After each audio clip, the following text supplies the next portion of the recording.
اور پروردگار عالم نے آیت تطہیر کو نازل اس طرح کیا ہے کہ ازواج کو خود بہت باہر رکھا. آیت تطہیر نے انتظام کیا نا اس کا. 2 حصہ نے 2 حصہ، ایک انما کا حصہ، ایک سیدہ کی چادر کا حصہ ہے. ازواج کے گھروں کا صحن تھا، کھلے صحن میں آیت آ جاتی نا، آیت آ جاتی کھلے صحن کے اندر. تمام ازواج کے حجرے اطراف میں موجود تھے، کھلے صحن میں آیتیں پہلے بھی تو آ رہی تھی. مگر جب آیت تطہیر میں آنا تھا تو گھر کے اندر چادر کا ایک گھر بنوایا.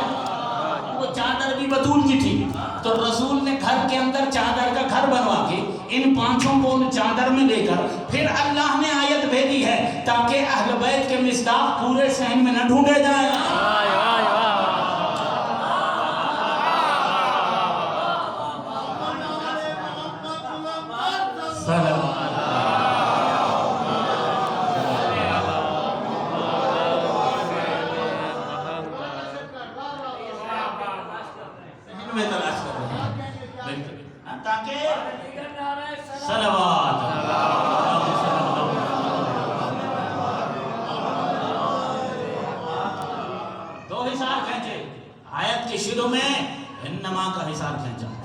ٹھیک ہے نا، اور پھر گھر کے صحن میں بطول کی چادر کا حصہ کھینچا اور ان سب کو چادر کے نیچے لے لیا.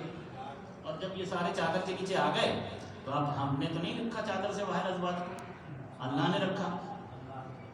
ہم ان کو پیغمبر کے فیملی ممبر سے باہر نہیں کر رہے، نہ گھر والوں سے باہر کر رہے ہیں. ہماری کیا مجال، پیغمبر کی ازواج امت کی مائیں ہیں، ہماری بھی مائیں ہیں، ہم انہیں احترام کی نگاہ سے دیکھتے ہیں. مگر یہ تو ہر مسلمان مانے گا کہ وہ عصمت اور طہارت کی منزل پر فائز نہیں ہے. اسے برادران اہل سنت بھی مانتے ہیں کہ وہ معصوم نہیں ہیں، ان کو معصومات نہیں مانا جاتا. تو پھر ضروری ہوا نا کہ آیت تطہیر جب عصمت کا اعلان کرنے کے لیے آئی ہے تو اس کا مصداق معصوم ہستیاں ہی ٹھہریں گی. جو غیر معصوم ہے، پوری امت کا اتفاق ہے کہ وہ غیر معصوم ہے، تو وہ ایسی آیت میں کیسے شامل ہو جائیں گی کہ جو معصومین کی عصمت اور طہارت کا اعلان کرنے کے لیے آئی ہے.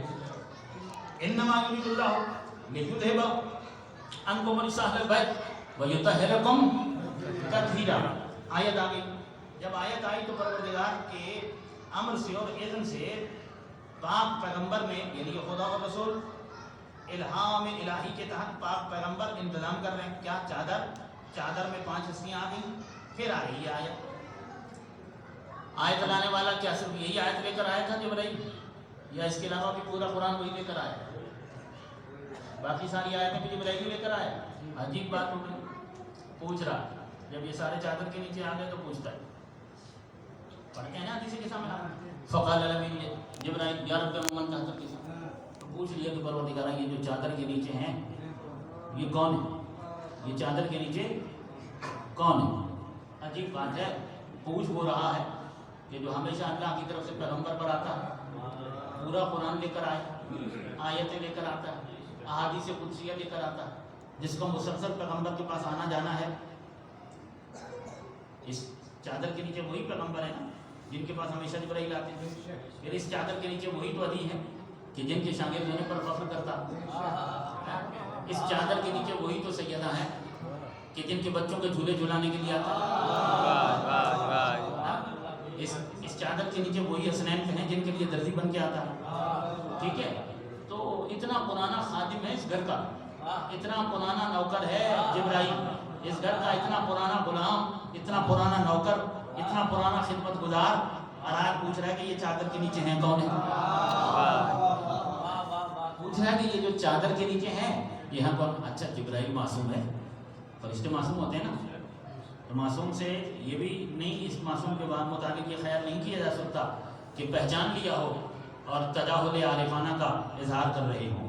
یہ نہیں پہچان کر پھر کہہ رہے ہوں کہ یہ کون ہے. یہ معصوم کی شان کے خلاف، شان عصمت کے خلاف.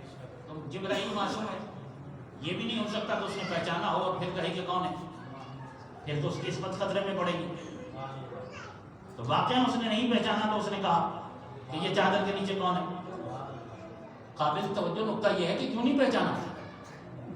جس گھر کے افراد کے پاس مسلسل جس کا آنا جانا ہے، اس نے اس چادر کے نیچے جب وہ جمع ہوئے ہیں تو اس نے کیوں نہیں پہچانا. سبب کیا ہوا کہ اس نے نہیں پہچانا. بھائی دیکھیے، ہماری آنکھیں دیکھتی ہیں، ٹھیک ہے، دن میں دیکھتی ہیں، सूरज शुरू हो जाता है तो हमारी आंखें देखती हैं, रात में ये लाइटें जल रही हैं हमारी आंखें देखती हैं, अभी ये लाइटें बंद हो जाएं हमें कुछ नज़र नहीं आएगा, ठीक है। मगर यही लाइट अगर इसकी रोशनी बहुत तेज तक कर दी जाए 1000 वाट की और आंखों के ऊपर रख दी जाए, कुछ नज़र आएगा? नहीं नज़र आएगा। ये तो मैंने बहुत बड़ी बात कह दी। बल्कि अगर मौलाना इमरान साहब और अख्तर हसनैन काज़मी साहब दोनों की गाड़ियाँ आमने सामने आ जाएं और इन्होंने भी हेडलाइट फुल छोड़ रखी और उन्होंने भी, ठीक है ना, तो गाड़ी की हेडलाइट एक गाड़ी का मसनूई नूर है, वो हमारी आंखों पर पड़ रहा है, मगर उस नूर की शिद्दत इतनी ज़्यादा है कि अब हमारा जो नूर है उसको कुछ नज़र ही नहीं आ रहा है।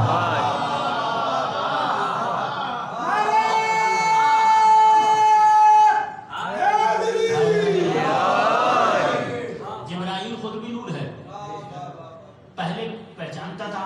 वजह यह है कि कभी पैगंबर के पास आए, कभी अली के पास आए, कभी सैयदा के पास आए, कभी मौला हसन के पास, कभी इमाम हुसैन के पास, तो हर एक का अलग अलग रूप था। आज पांचों अनवार एक ही जगह जमा हो गए भाई, जिनकी तवज्जो है, आज पांचों अनवार चादर के नीचे एक ही जगह जमा हो गए। नूर में कसरत इतनी ज्यादा हो गई, नूर में शिद्दत इतनी ज्यादा हो गई कि जमीन वालों को तो छोड़िए, आसमान वालों को भी अब कुछ नजर नहीं आ रहा।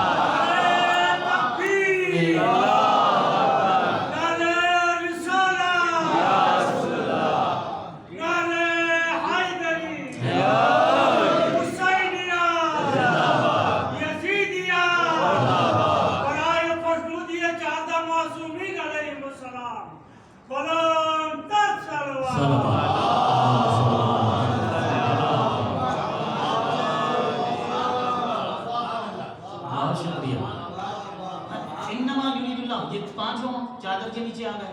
जिब्राइल ने पूछा कि ये हैं कौन? तो अल्लाह ने कितना अहले बैत का इंतजाम किया है, क्या आयत ततीर किन अहले बैत के लिए है, ये परवरदिगार का इंतजाम देखिए। अल्लाह ने जवाब में बता दिया कि आयत ततीर किन के लिए आई है।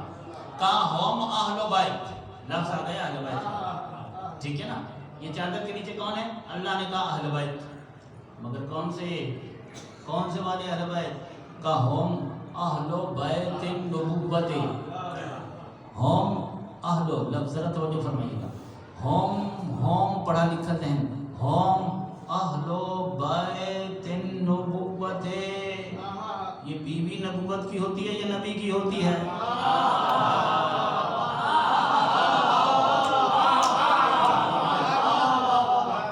भाई अज़वाज नबी की होती है, नबुव्वत की नहीं होती है।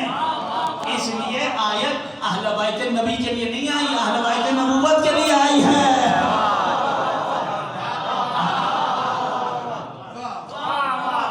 आयत अहले बैत नबी के लिए नहीं, अहले बैत नबुव्वत के लिए आई है। यानी चादर के नीचे नबी के घर वाले नहीं है, नबुव्वत के घर वाले हैं।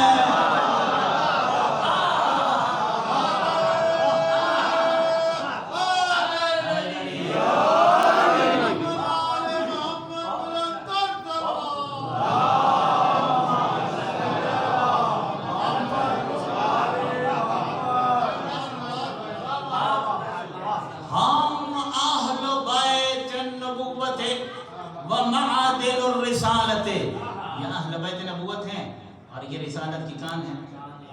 कान से आप क्या निकालते हैं? कान में से आप क्या निकाला करते हैं? ये चादर के नीचे वो हैं जिनसे रिसालत निकलती है। हम अहले बैत नबुव्वत व मआदिनुर रिसालत। अच्छा, फैसला तो यही हो गया। इतना ही कह देना काफी था, इतना ही कह देना काफी था कि आयत ततीर किन के लिए आई है। हदीस किसा ने बता दिया ना कि आयत ततीर किन के लिए आई। आयत ततीर अहले बैत नबुव्वत के लिए आई है, मगर उस परवरदिगार ने बिल्कुल खुले लफ्जों में भी कहा, क्या कहा? ताकि किसी छठे के शामिल करने की कोई गुंजाइश बाकी न रहे। का हम फातिमा को व अबूहा व बालहा व बनुहा, ये कौन है रिसालत की कान? का वो फातिमा के बाबा, फातिमा के शौहर, फातिमा के बच्चे।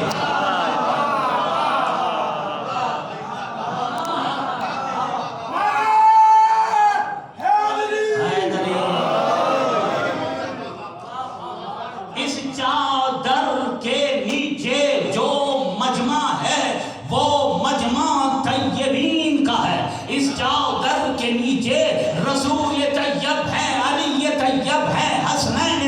हुजैम है, यानी तय्यबीन का मजमा है इस चादर के नीचे।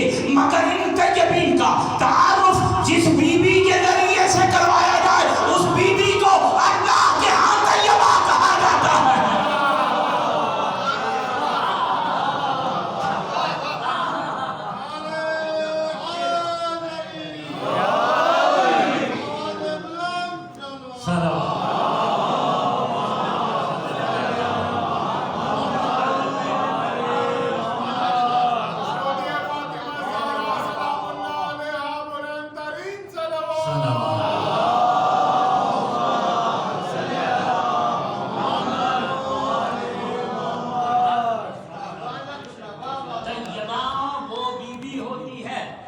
जो रसूल तैयब के तारुफ का जरिया करार हुआ है।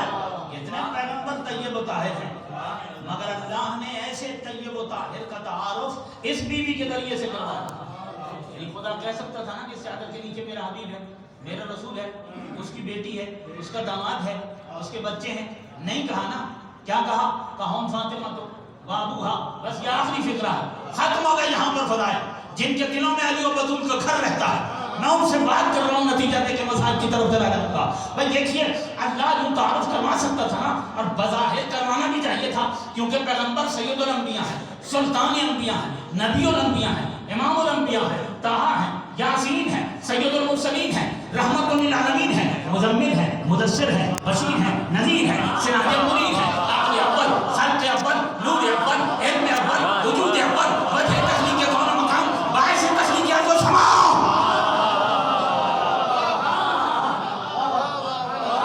इतनी बुलंद और बाला, इतनी औला और आला हस्ती इस चादर के नीचे मौजूद है। तो होना तो यही चाहिए था ना कि खुदा कहता कि इस चादर के नीचे मेरा रसूल है, रसूल की बेटी है, रसूल का दामाद है, रसूल के रिवाज से है। ये नहीं कहा, बल्कि तारुफ